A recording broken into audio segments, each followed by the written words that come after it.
Okay, at this time, we will call this village board meeting to order. May I have a roll call, please? Trustee DeBarge. Here. Trutchell.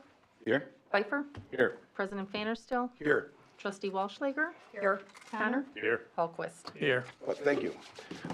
We do have in attendance, we have our representative from the State Assembly, Barb Dietrich, is here. I have asked that she would lead us in the Pledge of Allegiance. She's also going to speak right after we administer the oaths for all of the new positions in the police department. So Representative Dietrich, if you could lead us in the pledge, and anybody with caps on could remove them.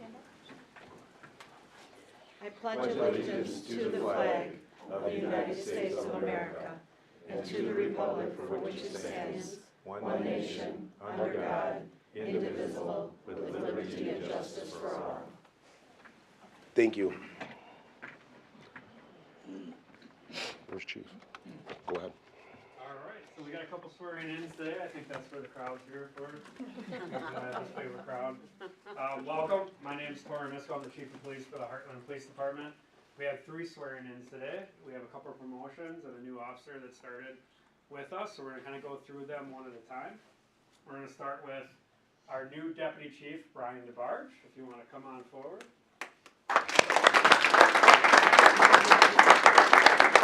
Brian, any family in the crowd that you'd like to introduce? Hi, my mother Joanne, my father Dave, and my daughter Brianna.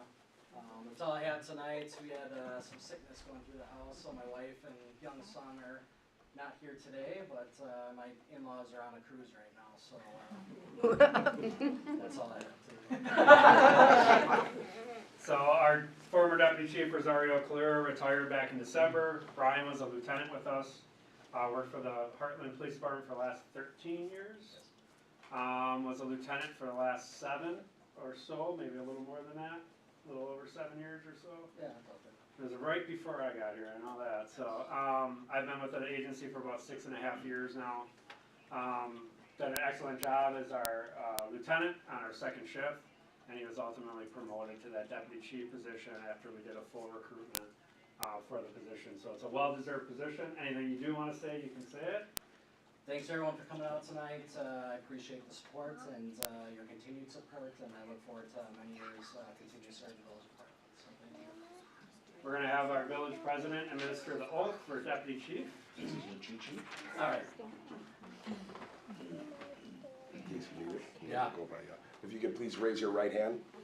I, Brian DeBarge, I, Brian DeBarge, do solemnly swear do solemnly swear that I will support and comply with the Constitution of the United States, that I will support and comply with the Constitution of the United States, the Constitution and the laws of the state of Wisconsin, the Constitution and laws of the state of Wisconsin, the charter, laws, and ordinances of the village of Hartland, the charter, laws, and ordinances of the village of Hartland, the rules and regulations of the Hartland Police Department, the rules and regulations of the Hartland Police Department, and the Law Enforcement Code of Ethics, and the Law Enforcement Code of Ethics, and that I will faithfully and impartially discharge my duties and I will faithfully and impartially discharge the duties of my office as Deputy Chief of Police to the best of my ability. as Deputy Chief of Police to the best of my ability. So help me God. So help me God. Congratulations. Thank you. Well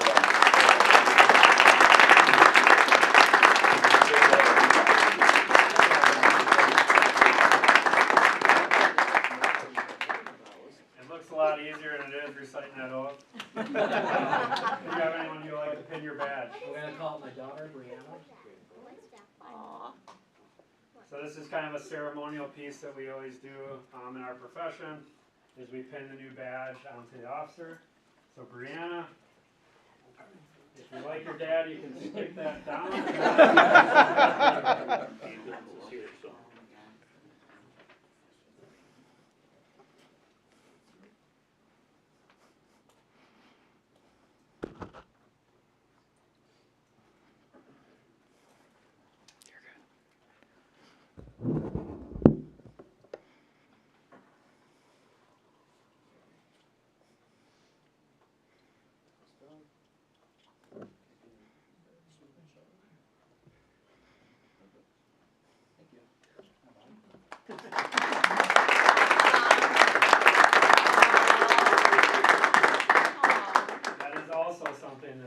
looks a lot easier than it actually is.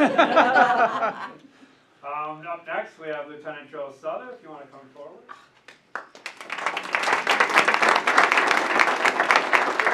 So Lieutenant Souther joined us from the UW-Milwaukee Police Department after almost 15 years, or just over 15 years there.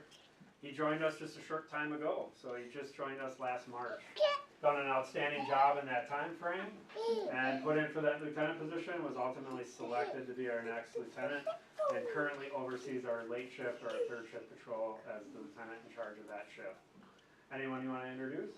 I just have my parents, Lee and Sue, my wife Rachel, and our 3 kids, Corinne, Casey, and Tyler. Awesome. Welcome. And we'll have the village president administer your oath. Again, this is I might have to look, we'll see. Raise your right hand. I, Joseph Souther, I, Joseph Souther, do solemnly swear do solemnly swear that I will support and comply with the Constitution of the United States, that I will support and comply with the Constitution of the United States, the Constitution and laws of the state of Wisconsin, the Constitution and laws of the state of Wisconsin, the charter, laws, and ordinances of the village of Hartland, the charter, laws, and ordinances of the village of Hartland, the rules and regulations of the Hartland Police Department, the rules and regulations of the Hartland Police Department, and the law enforcement code of ethics, and the law enforcement code of ethics, and that I will faithfully and impartially discharge the duties and that I will faithfully, this is where I messed up, What was that? and impartially discharge my duties of my office as police lieutenant of my office as police lieutenant to the best of my ability. to the best of my ability. So help me God. So help me God. Congratulations.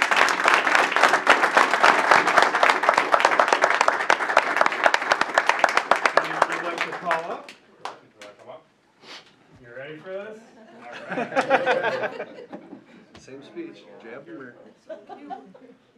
His shirt's even harder than the last one. This is the first time we've had kids doing it.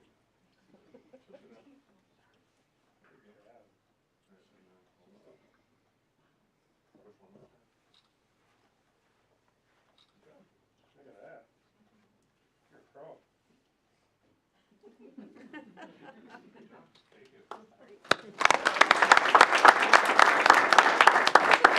Anything you'd like to say to the group, or? No, thanks for everyone for being here. So far, like, my time here, the Hartland Police Department has been fantastic between, obviously, everyone in our police department, but the community in general, so really happy to be here, and, yeah, excited to kind of get going on third shift here. Sounds great. Thank you. Congratulations. And then last but not least, we have Nick Hendriksen. So Nick joined us just 2 weeks ago. He came to us with over 15 years of experience from the City of Waukesha Police Department. Too many certifications and skills and expertise for me to list here. We'd be here for a long time. But one thing I can definitely say for the Village of Hartland, we're very blessed to have him come and join our police department with this amount of expertise and experience. And I would say overall, this community is very blessed with the amount of personnel that you saw in our promotions, but then also through our officer ranks. Everyone's a leader at this agency, and we're blessed to have each and every one of our officers. Anyone that you'd like to introduce? Family, friends? Got the whole front row here. My wife Amber, my daughter Layla, sister-in-law Ashley, my mother-in-law Ann, my son Austin, my brother-in-law Chris, my mom Joanne, my dad Troy. Welcome. And then we'll have the village president administer your oath to office. Remember, impartially, that's the word. You can hold it on. Yes, I've done that before. I've done this. It's a little easier. Oh, there you Come up with go. all kinds of guys. Please raise your right hand. I, Nicholas Hendriksen, I, Nicholas Hendriksen, do solemnly swear do solemnly swear that I will support and comply with the Constitution of the United States, that I will support and comply with the Constitution of the United States, the Constitution and laws of the state of Wisconsin, the Constitution and laws of the state of Wisconsin, the charter, laws, and ordinances of the village of Hartland, the charter, laws, and ordinances of the village of Hartland, the rules and regulations of the Hartland Police Department, the rules and regulations of the Hartland Police Department and the Law Enforcement Code of Ethics, and the Law Enforcement Code of Ethics, and that I will faithfully and impartially discharge and that I will faithfully and impartially discharge the duties of my office the duties of my office as police officer as police officer to the best of my ability. to the best of my ability. So help me God. So help me God. Congratulations.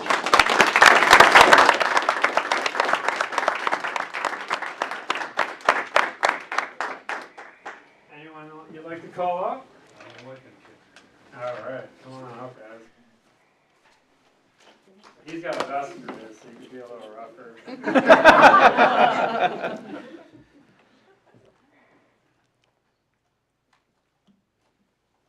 Yeah, perfect. That's a mom for you? Wow, okay. Again, Nick joins us too. It's a very similar situation to my situation. I come from a law enforcement family. Troy, longtime sergeant with the New Berlin Police Department. But not only his father, but both your brothers are also police officers, one for the city of Waukesha and one for the city of New Berlin. So service is definitely a calling in your family. And so far, everything I've seen has been nothing but great. And again, we're blessed to have someone with your expertise here at the Hartland Police Department. Anything you'd like to say to the group? Thank you for coming. I look forward to serving your guys' community. I'm honored to be here, and it's my pleasure. Awesome.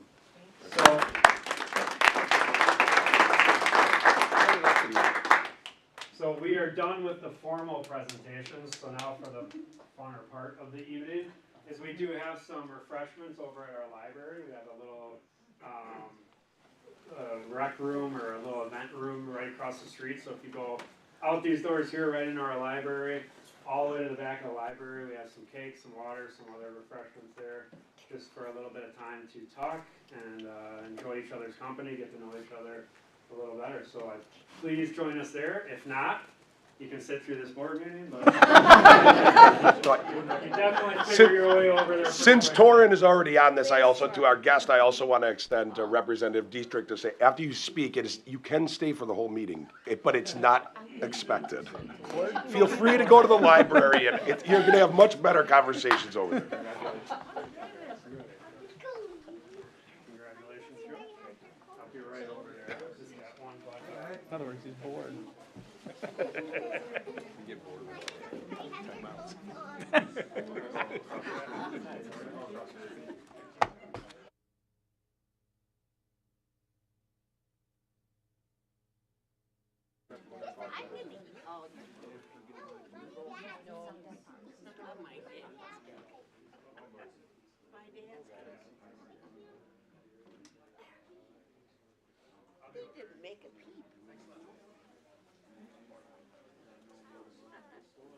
Yeah, you can go that way. Just push down on that handle. We're gonna go through here. Hey guys, we're going outside. You don't want this. Yeah, we're gonna go get Daddy. See you guys over here. Honey, you want to know?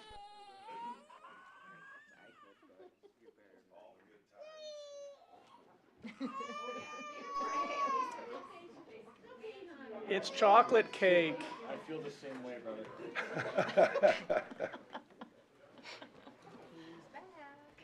Said it'll be quick.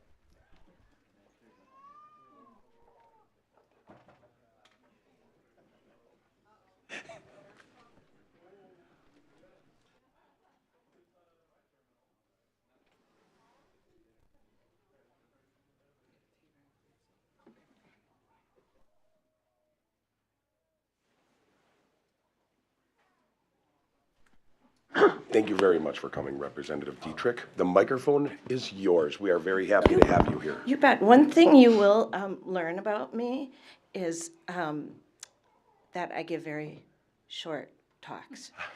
Because nobody I have ever known has said, gee, I just wish I could listen to a politician a little longer. That being said, I'm excited to be here, and I am so honored to represent your community in the State Assembly. It has been a strange year, as I'm sure you know. This is my 4th session that I'm serving in the state legislature, But I had 3 sessions and 3 different legislative maps, all 3 sessions, with these changes. So it's been a little odd and a little fractious having divided government. But here we are. That being said, we're hoping to move forward. Things started out on a really kind of a lousy note from the governor the first day our legislature was in session, with some things he released and said. One thing he wants to do that's not going to happen is to turn Wisconsin into a California type state where you can just have the public surpass the legislature and vote on ballot initiatives. That's why you send your state legislators to office.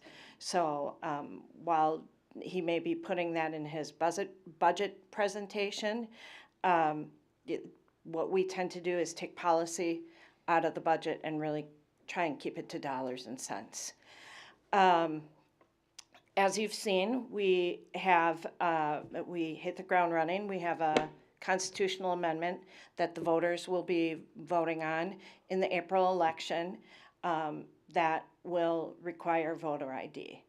People support it. Studies show it actually increases voter participation because people feel like their vote is valid when they are clearly identified. So look for that to be on the April ballot, along with your local nonpartisan races, as well as our Supreme Court race. So we did have another constitutional amendment introduced today, and that would, to have constitutional amendments to take place in the state of Wisconsin, they have to pass through 2 consecutive sessions of the legislature affirmatively, and then it goes to ballot for the voters to decide on. This constitutional amendment that was introduced today, it would be first consideration, and it would be to really shore up the line item veto our governor has. You may not know it, but Wisconsin's governor, no matter who it is, has the strongest veto pen in the entire nation. And as you may recall, our last budget, the governor extended increases to the school for 400 years. That was not the intent of that veto power. So there's a constitutional amendment introduced to really kind of rein that in a little bit. So that whole sections would have to be struck instead of doing this Vanna White business that we've been seeing, which just ends up in our courts, and it costs taxpayers more money. Those are a few of the things getting started, but again, it's anyone's guess. I tell people, they're like, are you, passing legislation that's going to get signed by the governor? And I'm like, boy, I sure can't tell you what he's going to sign of mine and what he is not. I will tell you, he's vetoed plenty of my bills, including the, women in sports legislation that everybody knows about, which I will be reintroducing because, hey, our president even supports that. So I, in fact, had an interview with the Washington Post today over that fact, wondering what states like ours would do now that has come down as an executive order from President Trump. So sadly, our Attorney General for the state of Wisconsin and our president seem to be bucking, really working with our federal government. I don't see that flying with the way they're operating right now.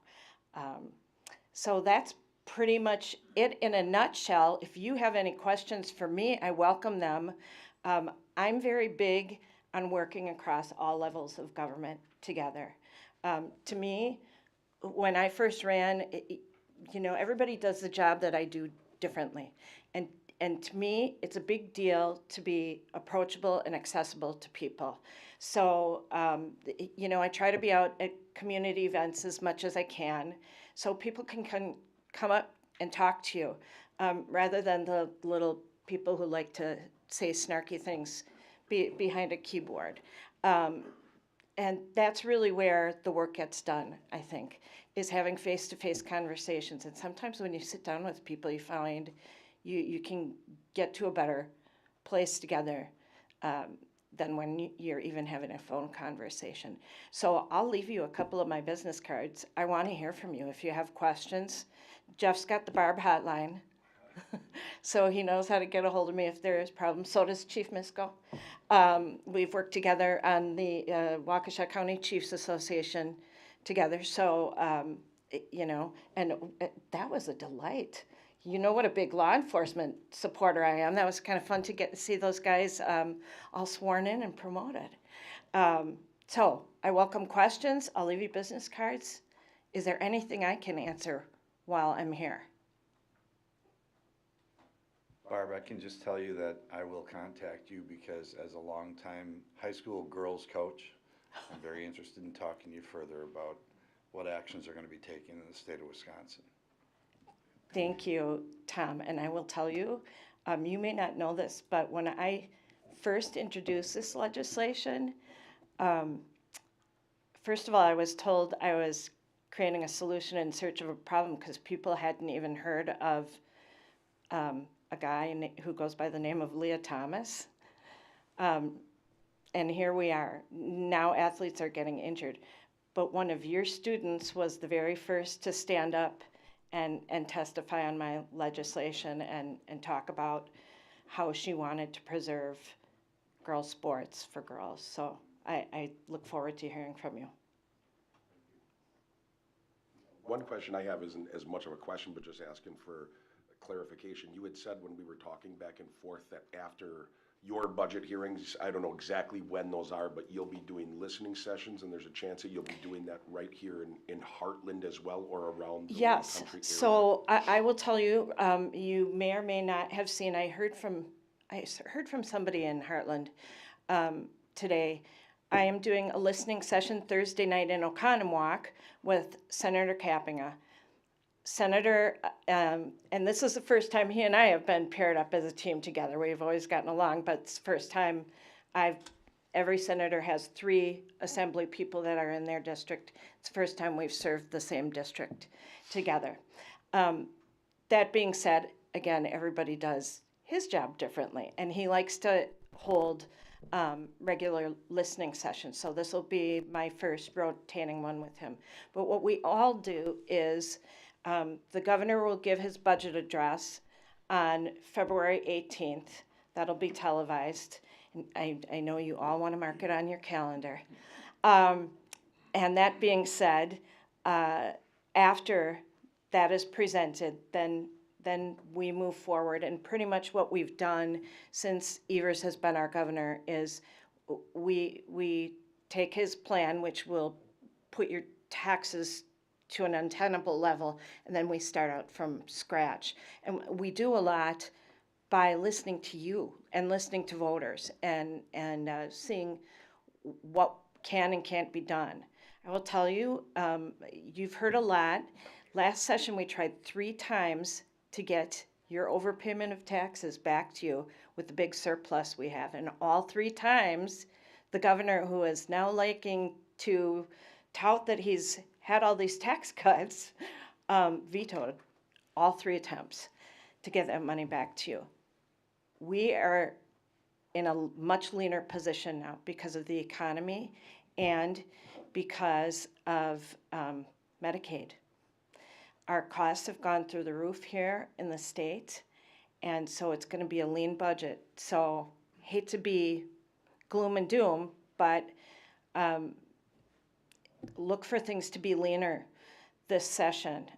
That being said, I would love to hold a listening session here in Hartland so that people in this area can attend and ask their questions and find out more how we form the budget. Thank you. You bet. Thanks for your time, everyone. You bet. Thank you. Thank you very much. You do not have to stay. I'm not going to. But I'll give you that. With all due respect. If you want to hand them out, Barb, you can hand out the cards if you'd like. No, I'm just going to leave them in front of you. You hand out the cards. We'll do it. We'll get them out there. Is there anybody else that's going to want to speak in public comments? We do have one that's going to speak in just a moment, so thank you.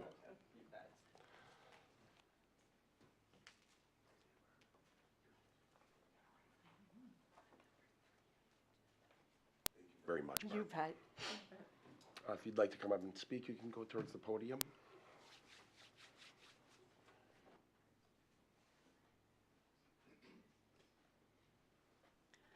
Hi, my name is Leslie Dewar. I am here representing the Hartland Community Band, and we are a volunteer organization, nonprofit in the community.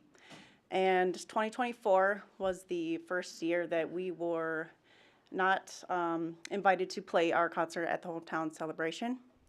And I am concerned this year that that's going to happen again with the budget approval last meeting, and we have not had any firm communication from the Park and Rec Department that we will be allowed to play.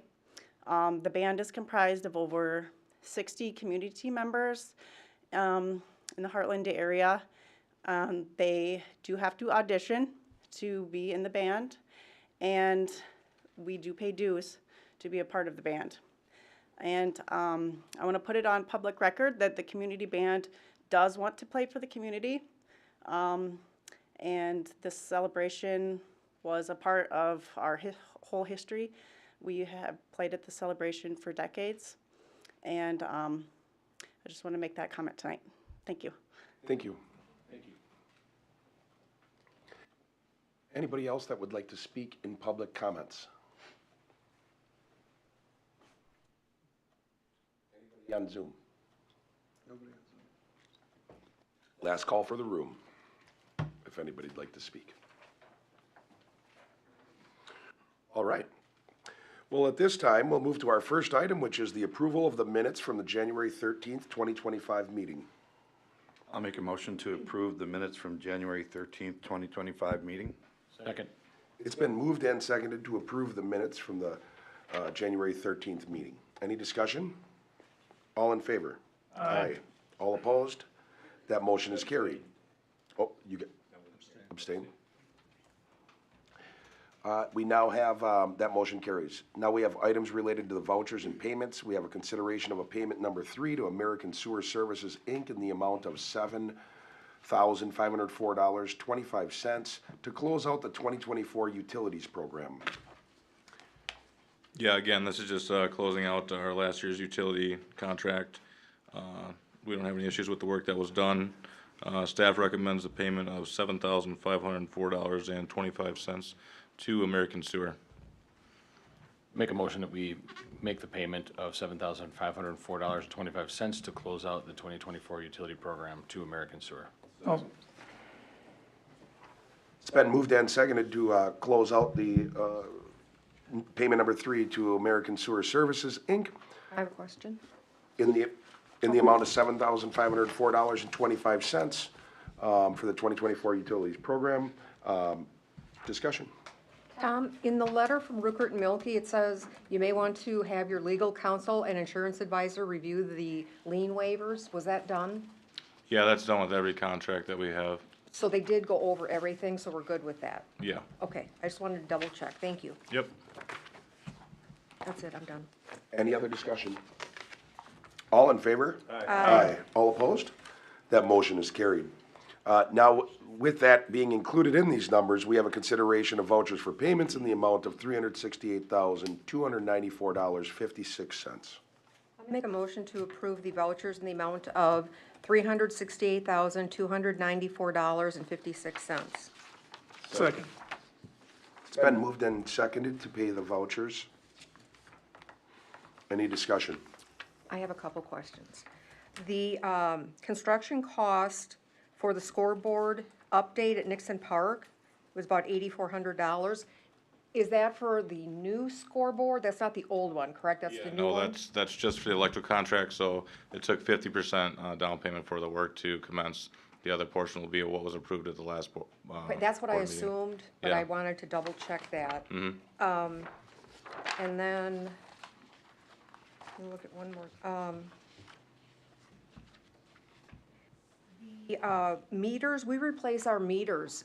Is it a third every year or? So every 10 years we 10 replace years. the meter. So that gets put out every 10 years on a cycle. The RT units that you're seeing for the $95,685, that's just for the update. That's not actually the meter itself. So we actually take those meters, rebuild the meters, and just put the RT unit on top of it. That's just the electronics that's telling us and pinging back to us, telling us what the usage was per month. Yeah, they're not cheap. That answers my question, thank Yep. you. And that's all I have. Any other discussion on the vouchers? All in favor? Aye. Aye. All opposed? That motion is carried. Yes. We had a motion. I did the motion. Then we have actions is related to licenses and permits. We have the farmer's market, Sundays in June. The date would be Sundays in June, June through October 2025. And they are requesting to waive fees. Do we have the farmer's market here?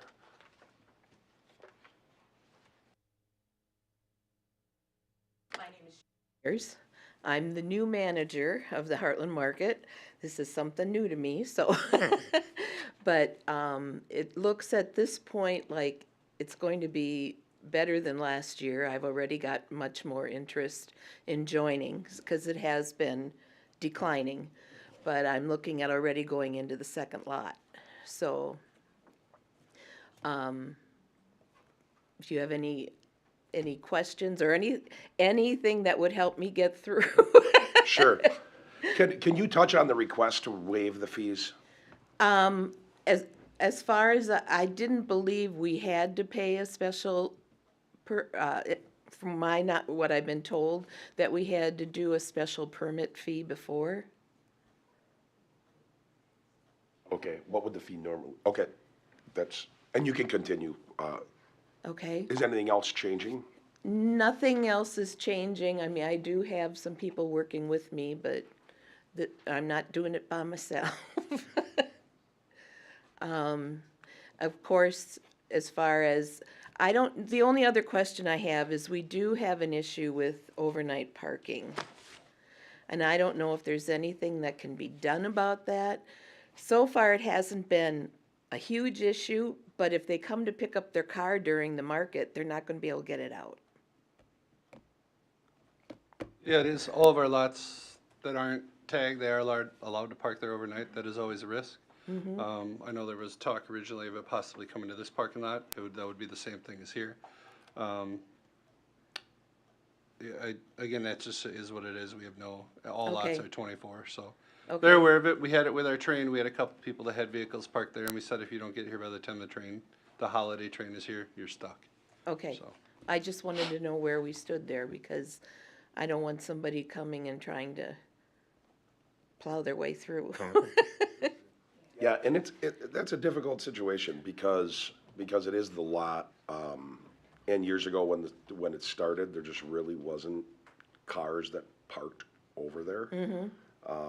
And if it was every Wednesday morning, I can guarantee you there probably isn't a car there.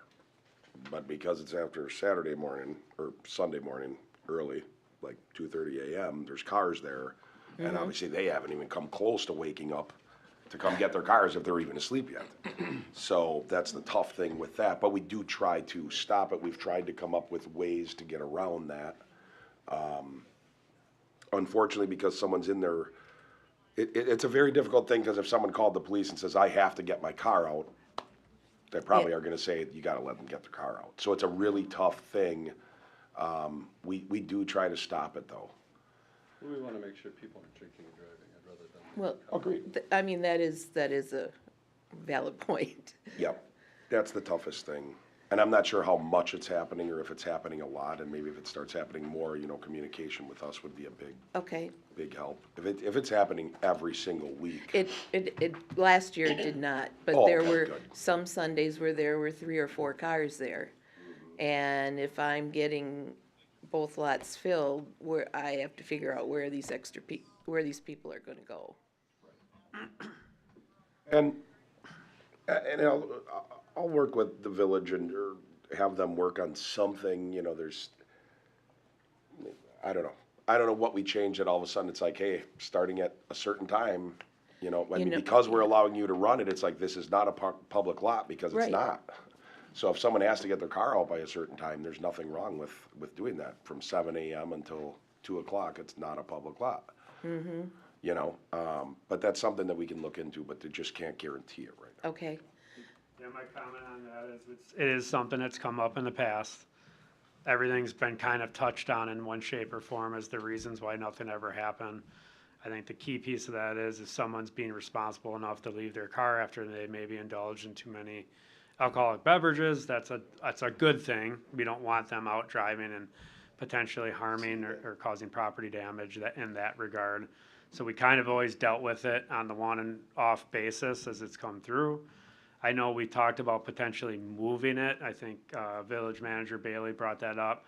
We could have that same issue if it were to be in this parking lot, because we do have people that will park from time to time overnight here as well, some for the same reasons, some for different. And then I know it was briefly discussed about potentially Nixon Park, which I think would be the best area for it to be with the least amount of impact for cars left overnight, because in the park, there is some ordinances about being in the park overnight. The public lots, though, even in winter, we do not have overnight restrictions on any of our parking lots. yeah, the problem with doing it in the park is visibility. Absolutely, yep, pros and cons. Yeah. And the other thing I had is, we have the 2 banners that we had posted or displayed all summer at the end of the off-ramp to North Avenue and then up by where the farmer's market. And I just wanted to make sure that that was still going to be okay, that they aren't gonna be removed if we put them in the same spots. Yeah, I don't have an issue with it. We just, that straight down from Highway 16, everybody wants to put their banners there because everybody's coming off.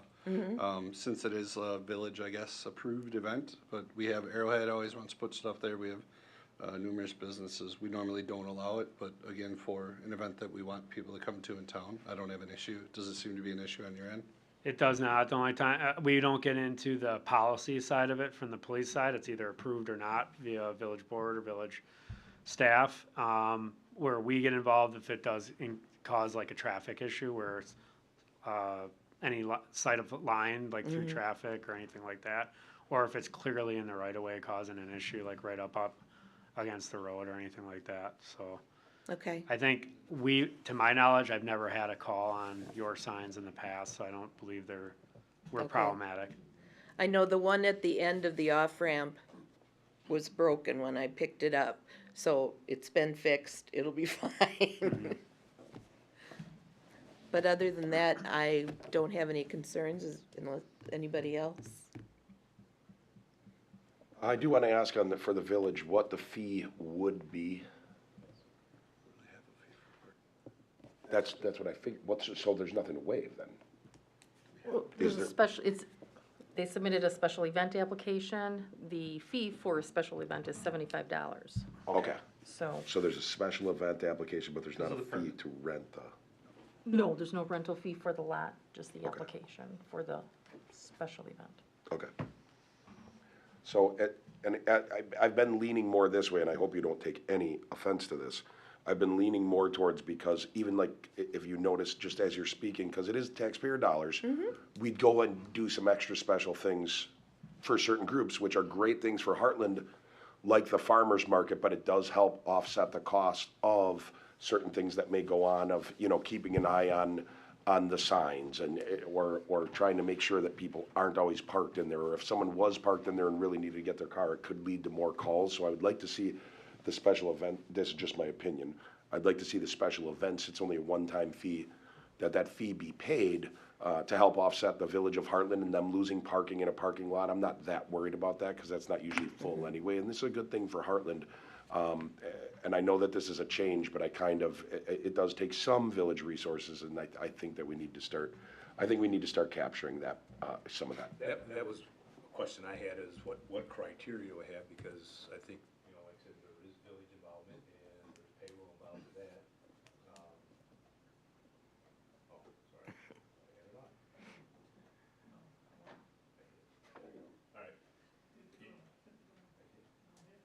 both of them, hit both of them. Get rid of that one. No, that's working. See, when it's red, it works. No, that's the same thing I had questions on is, you know, there is involvement with payroll, all the time. So even cleaning up trash or whatever, we gotta take in consideration what village people are involved in it. So it's a nominal fee, but it doesn't probably offset it, much of it, but it's just the thing, even the paperwork of applying for it. Well, we've always waived fees for nonprofit organizations, and I think all you vendors are probably for profit, I would think. We would hope so. Yeah, I hope so. So, I mean, so it's kind of going against what we do if we were to waive that, in my opinion. And that was a part of my thing is the criteria, because then once we do something outside the criteria, then we've opened up a can of worms, kind of. Yeah, my only thing is, like I said, the farmer's market was going down the drain when I took it over. And I'm trying to build it up. And if I have to raise fees to cover this fee, that may hinder me a little bit. The 75? Well, if I'm looking at 14 vendors, 75, you know, we're looking at an extra $5, and I don't know. I mean, that's just my, I didn't want to raise fees from last year so that I can entice people to come and make this a big market again. Because And I'd love to see it big, just for the village. right, you I know, understand. involvement, so. And as far as garbage pickup around there, we police it ourselves, so you don't have that. Anybody else have any questions? No, I'd like to just think that extra, you know, if you got 14 vendors, an extra $5 or approximately, I would hope that that's not gonna keep your people away. It's for the season, you know? And it's not by vendor, it's for the event, so.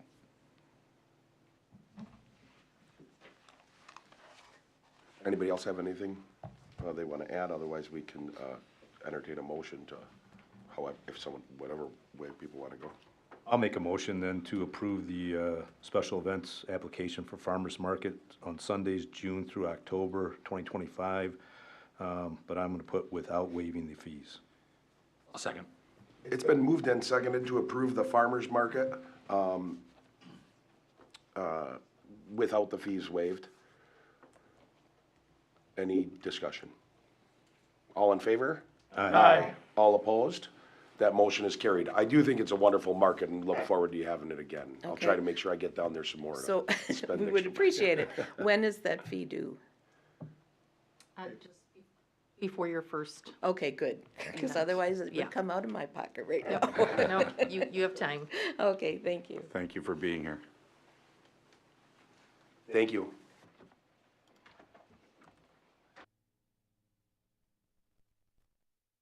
Now we have a consideration of a bartender's application for Timothy Groves. All right, so this one's coming in for consideration of the board. Just due to I was looking into some background information that wasn't very clear from the Village of Pewaukee Police Department. I did ultimately sign off on the application. I initially thought the application did not disclose an OWI arrest that occurred in 2016. However, it appears that it was never actually charged through the Village of Pewaukee Police Department. So in that incident, there was some arrests for misdemeanor charges for possession of marijuana and drug paraphernalia. There was an initial charge or investigation for OWI, but it looks like no citation was ultimately issued after lab reports returned to the Pewaukee Police Department. I did not get a complete perfect answer. One, there was no alcohol, I believe, on board during the OWI investigation, but it was potential marijuana intoxication. But it sounds like the case either slipped through the cracks or just was not charged at the Pewaukee Police Department. Therefore, the applicant's application was accurate, and I ultimately signed off. As the board knows, anything with these type of things, our village clerk would not sign off on that. and just bring it to the board so they are aware of anything that has extenuating circumstances. Thanks, chief. Thank you, Chief. If there's anything you'd like to add, feel free. I don't think there is. I don't think I've gotten in trouble. Besides, I think I've gotten a speeding ticket since then. But yeah, I've been trying to do my best to be a productive member of society. But yeah. I'll make a motion to approve Timothy Groves for his bartender's license. Second. Been moved and seconded to approve Timothy Groves for his bartender's license at Duke's. Any discussion? All in favor? Aye. All opposed? That motion is carried. Thank you very much. Thank Chief, you, thank guys. you for all that information. Thanks, I Chief. understand it was hard to dig up for sure. So now we have a discussion and consideration of request to surplus the police department's tasers, X26P equipment. As you can all remember, we did kind of make the decision to go all out and just get the new ones all now.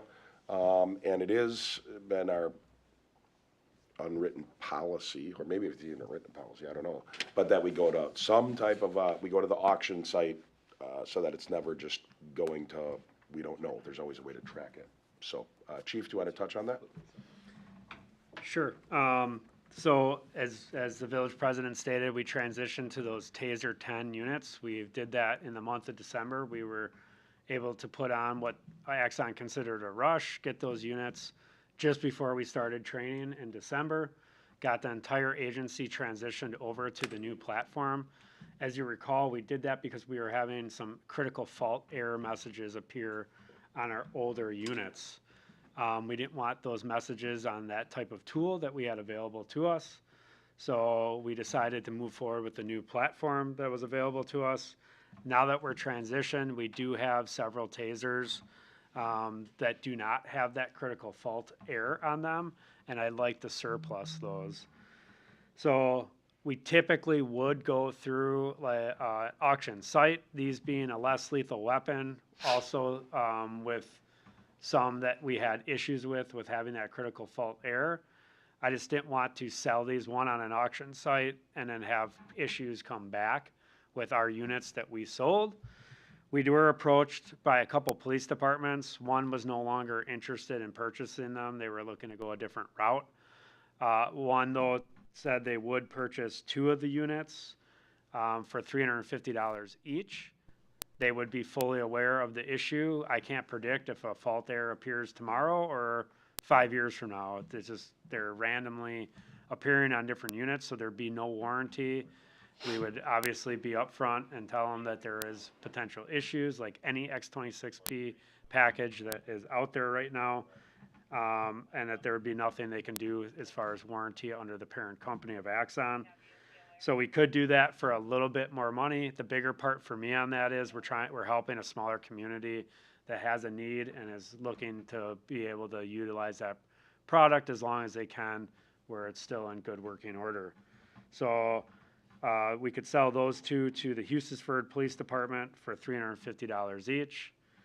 The remaining Taser X26Ps that do not have the critical fault error already on them, we can sell to a company that does this for a living. It's called Accredited Security out of Florida.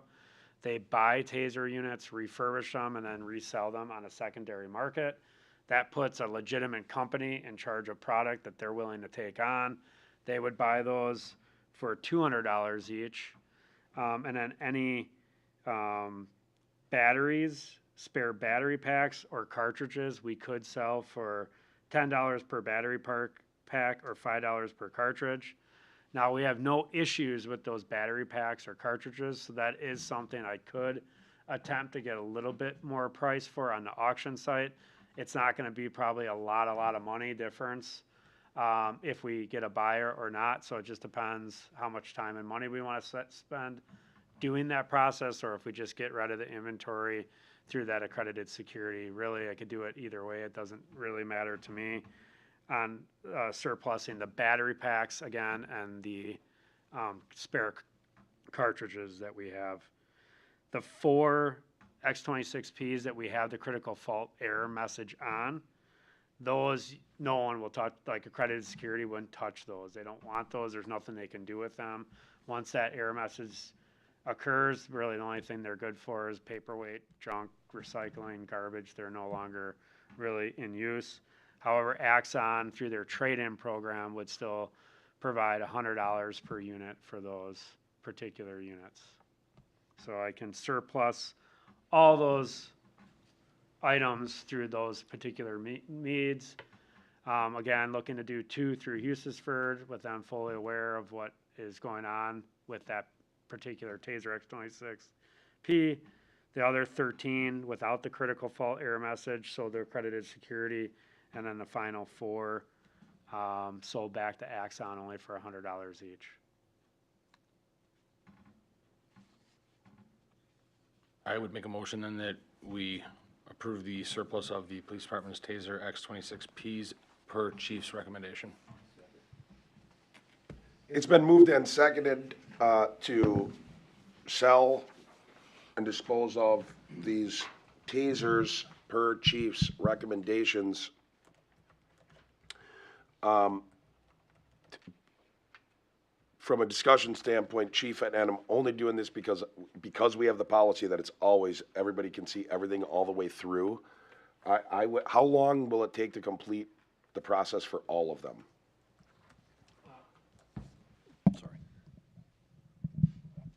To sell them, if through Hughesford and accredited security and Axon, I think we'd probably have everything gone by the end of the week.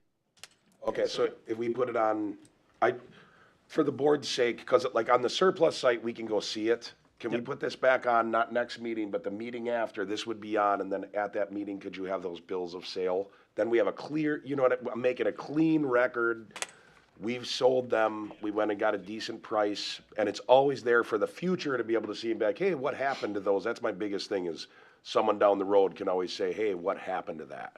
It's not just excess equipment and no one knows where it went. Would you mind doing that? Yeah, I have no problem. I could provide the invoices from the particular company and or the paid. I don't know for sure how quick Hughesford will send like a check if they have the same voucher process. That could be a couple weeks, but would be something we'd invoice and send over tomorrow probably or the next That'd be day. awesome. I just think it's just nice. Then there's a record all the way to the end of their life. And that they've gone there. Hopefully that's okay with whoever made the motion that I'm requesting that, but then it'd be on. Yeah, we'll approve it tonight, correct? Yeah.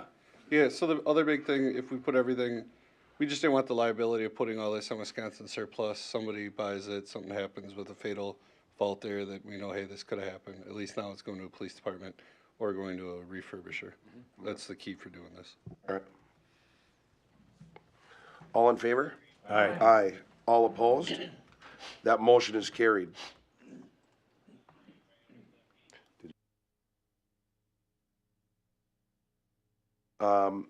Thank you, Chief. Now we have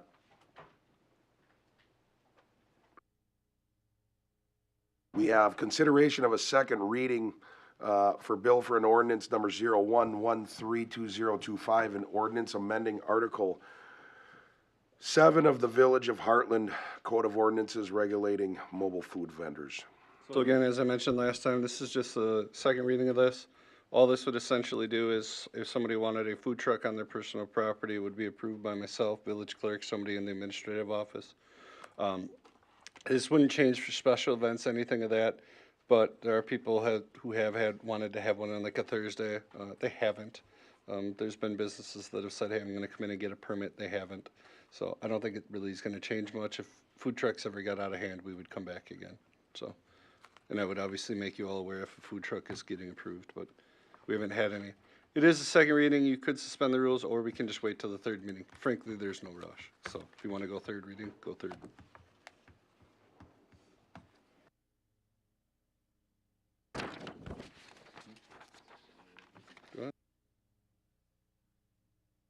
And make a motion that we suspend the rules so we can take a vote on this matter.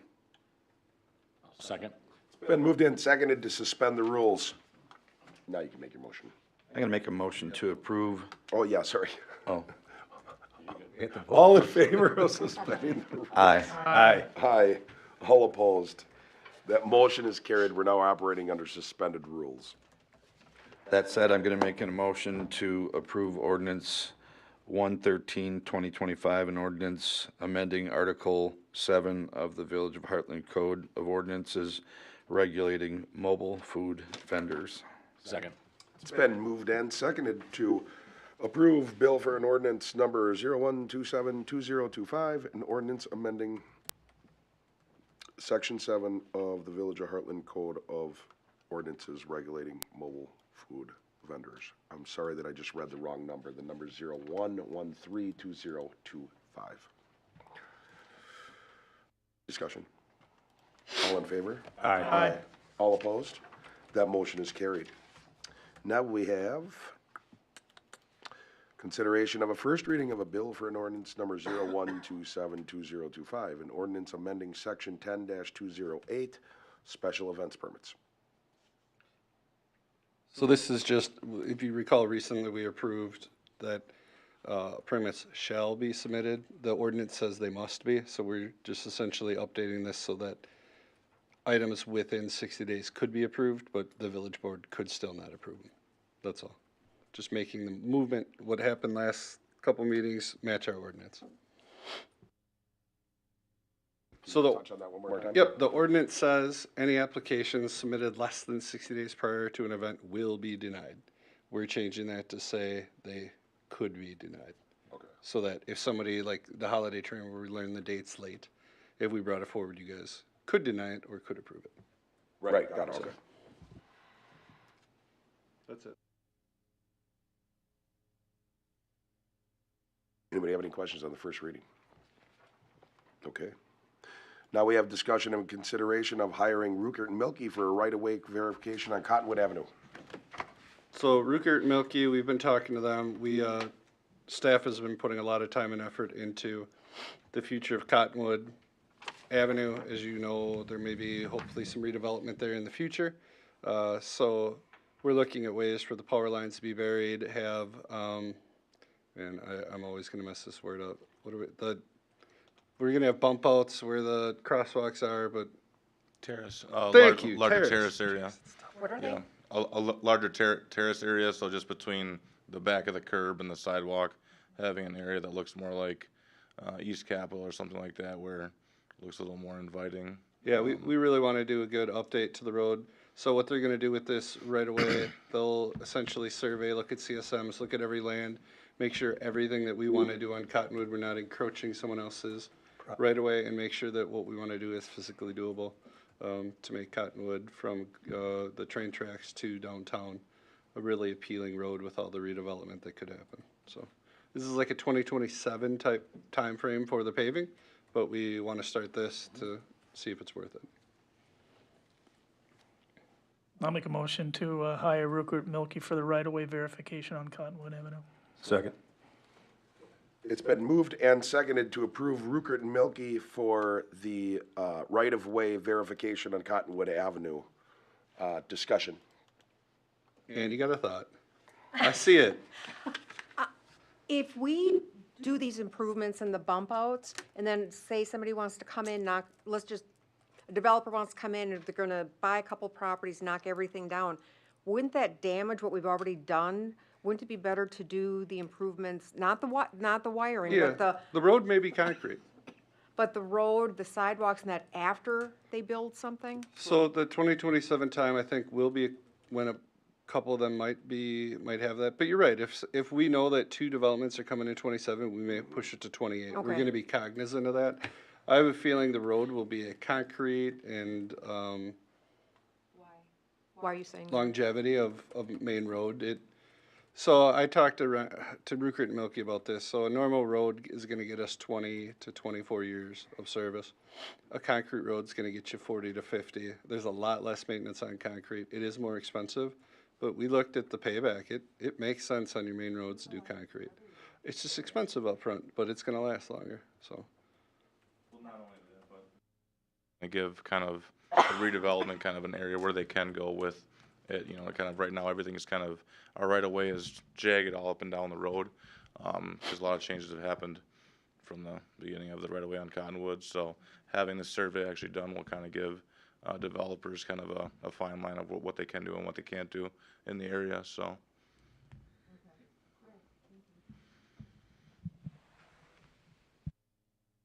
Anybody else? I'll just say it real quick. Altogether, it's probably $5 to $6 million to do it. Power lines, paving, bump outs, you name it, so. Wires are like $1 million a block, right, or more? Yeah, I think that's. this is part of, yeah,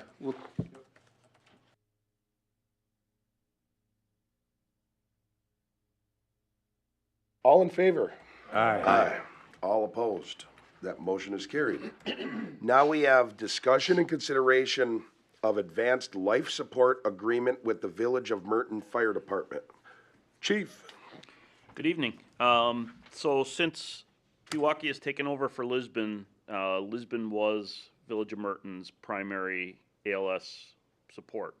So Pewaukee will not be doing that, so they've been reaching out to other departments to help out in that. The agreement pretty much states that all's we're doing is sharing this responsibility with them, and then for any Medicare, Medicaid, or veterans, anything like that, we have to have an agreement with them so we can get paid for half of whatever that transport is. If we just send somebody there to do the ALS stuff, then Merton bills them and we get half of it. If we do the transport ourselves, then we bill them and then we get all the money for that. So that's pretty much what the agreement is saying, and we're just looking for approval for that.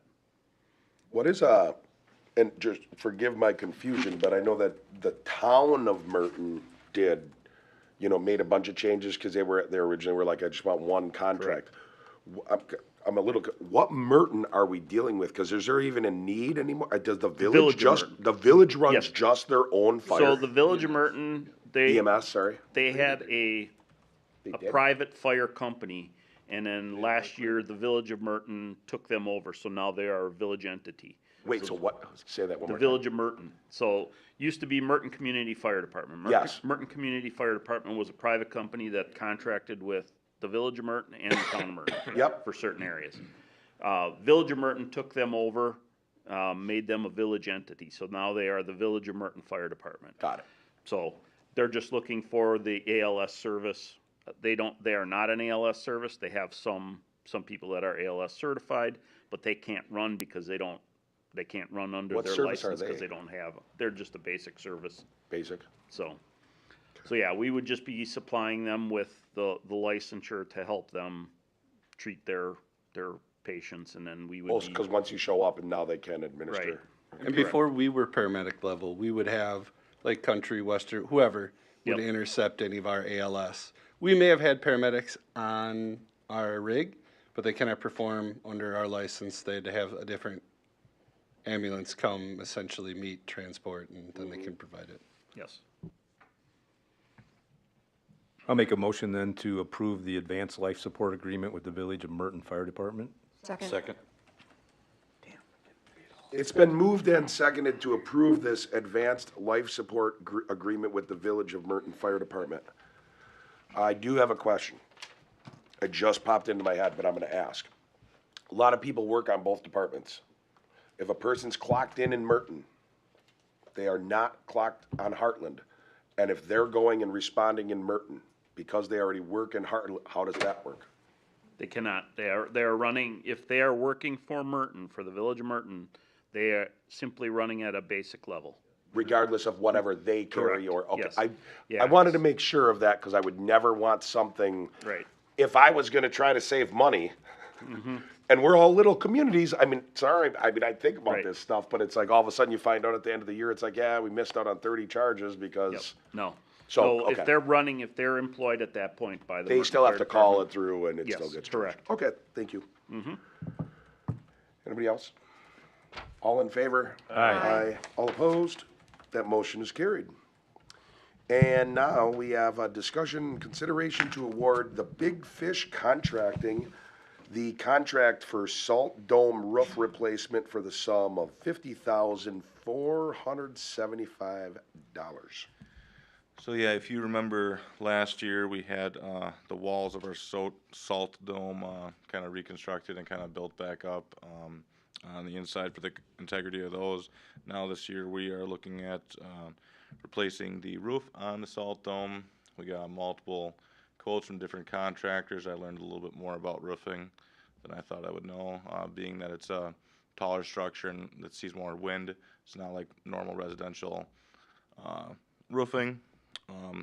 So in that, Big Fish Contracting came in at the lowest qualified bidder.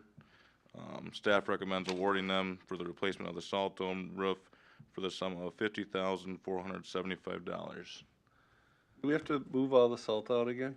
No, Okay. the salt can stay in for the roof. They're just doing a tear off of the shingles, putting new shingles up, adding siding to the entryway that all of our trucks dump in, and then doing the sill plate around that concrete wall. And if you remember in Minnesota, the bridge collapsed, now everybody's replacing their bridges. In Waukesha, they had the salt dome collapse, so they get Fixing their inspected, salt but dome. they need to get, it needs attention. A new salt dome, I believe, is in the millions. Correct. So this is a key. Make a motion then that we approve the contract with Big Fish Contracting for the new salt dome roof in the amount of $50,475. Second. Been moved and seconded to approve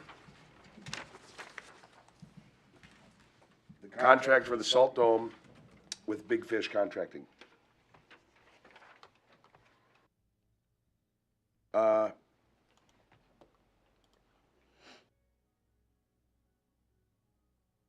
Discussion. You can start talking. Once I say the motion, you can start talking. I do have some questions. Okay, I got a couple Go ahead. questions. First question is, what kind of bids were the other two, just in perspective, so we can kind of? As far as like price ranges we're talking, so the closest next bidder to them was $5,000 more. And did we have references on Big Fish? Have we used them before? We have used them before. Okay, Yes. you're good with them? Yep. Okay. Yes. I've heard very good things about them. I did have a couple of questions. So, who was the other companies? They weren't included in here. Who are the other companies that bid on this? And the reason that I'm saying that is I would have thought there'd be a bunch of people bidding, only because it's a job that there's a lot of companies around that can handle, and I'm surprised that there wasn't more bids. Yeah, the other company that bid was the Lefevre, right in town here. I cannot think of the other two.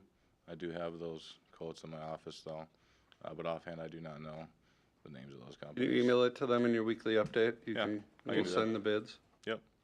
The other thing, because I think it happened one other time, not with, can't remember who, but when we have bids, is it possible to put that in there so we Yeah. kind of see it ahead of time with the three, who they were, answer Right. some of the questions beforehand, so that helps us if we have any questions to. Yeah, definitely.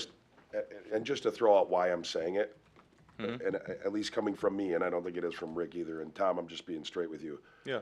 From our perspective, when we're out and about on the street, all of a sudden, and especially like Big Fish caught my eye, they're in our parade, that kind of stuff, but all of a sudden you get one guy that's ticked off. All right, That, yeah. that didn't even put in for the bid. Didn't even put in, but all of a sudden it's like, oh, they're just getting it because Tom and that guy's friends, and all of a sudden, but what it does is, number one, it prevents us from, let's say you ever did go that side where you're gonna grease the wheels, not insinuating you would, but if we ever had anybody in a position that would, this protects us, but it also, when someone makes up something that's just garbage, it also protects us because it's always like, we're good.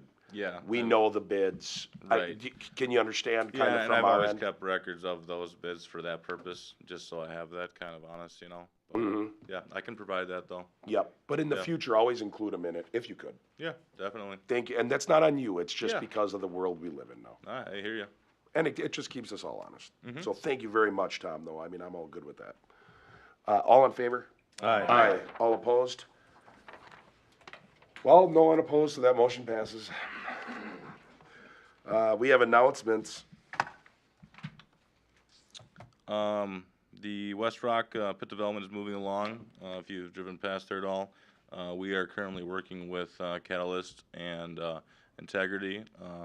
They brought in the water main into that development in 2 spots, and we're kind of watching over the outline of that meter pit installation, because that's going to be owned by the village. That kind of gives us kind of the last right of way until we send it into a private development there.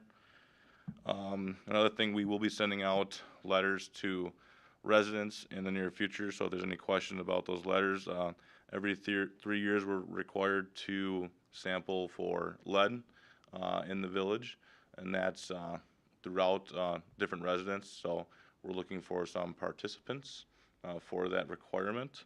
So we're sending out a letter to residents for that specifically. So that's not spam or anything like that, and once again, our information's on there, so if you get that, don't hesitate to call any one of us.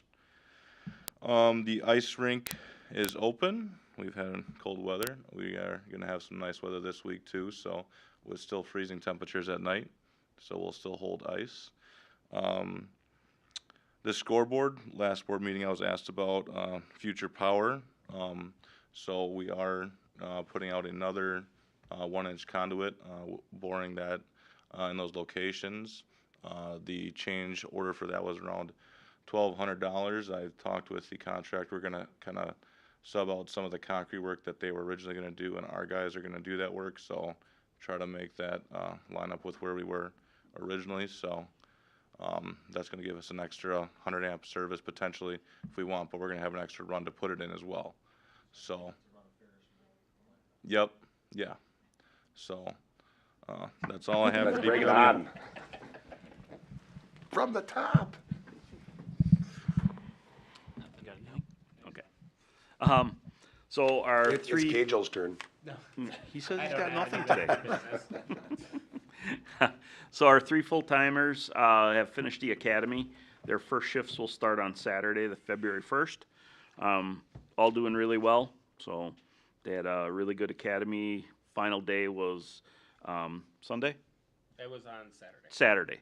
So they were down at the DPW. They had a truck that they practiced some extrication techniques on, and then did like 3 or 4 fires in it. So, sorry, Cagel, it's gone. It's gone. It was his car. He left it parked there too long. So, other than that, we're moving forward. Thursday, I have surgery, so I will be off for 2 weeks. Cagel and DC Walker and DC Gilmore will be taking care of shifts for me while I'm gone, and I will still have my email, so I'll be watching emails and that and doing what I can from home. So, Good luck with everything at the surgery. thank you. Good luck, Chief. And speedy recovery. Thank you. I'll pass for now, but I may have something later. I mean, it all depends if you say something. Oh, okay. I'm good. Was he putting me? Me? No. Oh. Oh. I just want to remind everybody that on Valentine's Day, February 14th and 15th, so it's a Friday and Saturday night, they're having the sleep out at the Legion Hall here in Hartland for our veterans to get different kind of donations for them. And they're having, let me think, Miles is going to be playing on Friday, and I forget who's playing Saturday, but everybody come out, and it's a really good time, and they have all kinds of things for people to do, and then you can also see one of the small, I don't know if you call it an apartment type, yeah, like a little small house, and you can see exactly what they furnish for some people. It's amazing. So everybody should come on out. And Nice Rack. I mean, Nice Rack is playing on Saturday night. Yes, that's correct. Okay, yeah. I just wanted to make sure that was told everybody.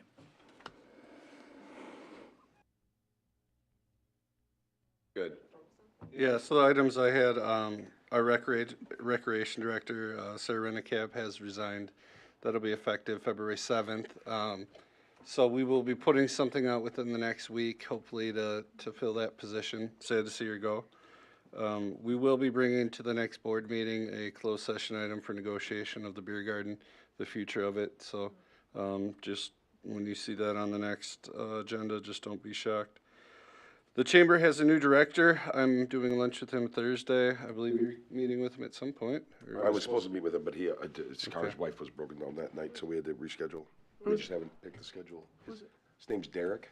Yeah, he's, I believe, all I've heard is from Beaver Dam. I don't know much more. I just gonna reach out and see what what we can do to coordinate together, and then I'll let Jeff talk about it, but the Hartland Inn's now open, so those people who got to go can maybe talk about it.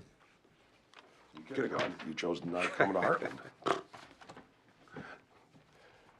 Yeah, Hartland Inn is open. It's very nice. I encourage everybody to get there and give it a whirl, and every other business in Hartland. So there is just for news for everybody, there is, and it alluded to the sleep out, keep your eyes out on that. You're gonna see stuff all over on it. Try to give as much as you can, but the Hartland Lakeside is gonna have there's gonna be an election there. They got a primary coming up, so for those of you that are in the Hartland Lakeside district within Hartland, keep an eye on that. They will have an election in February.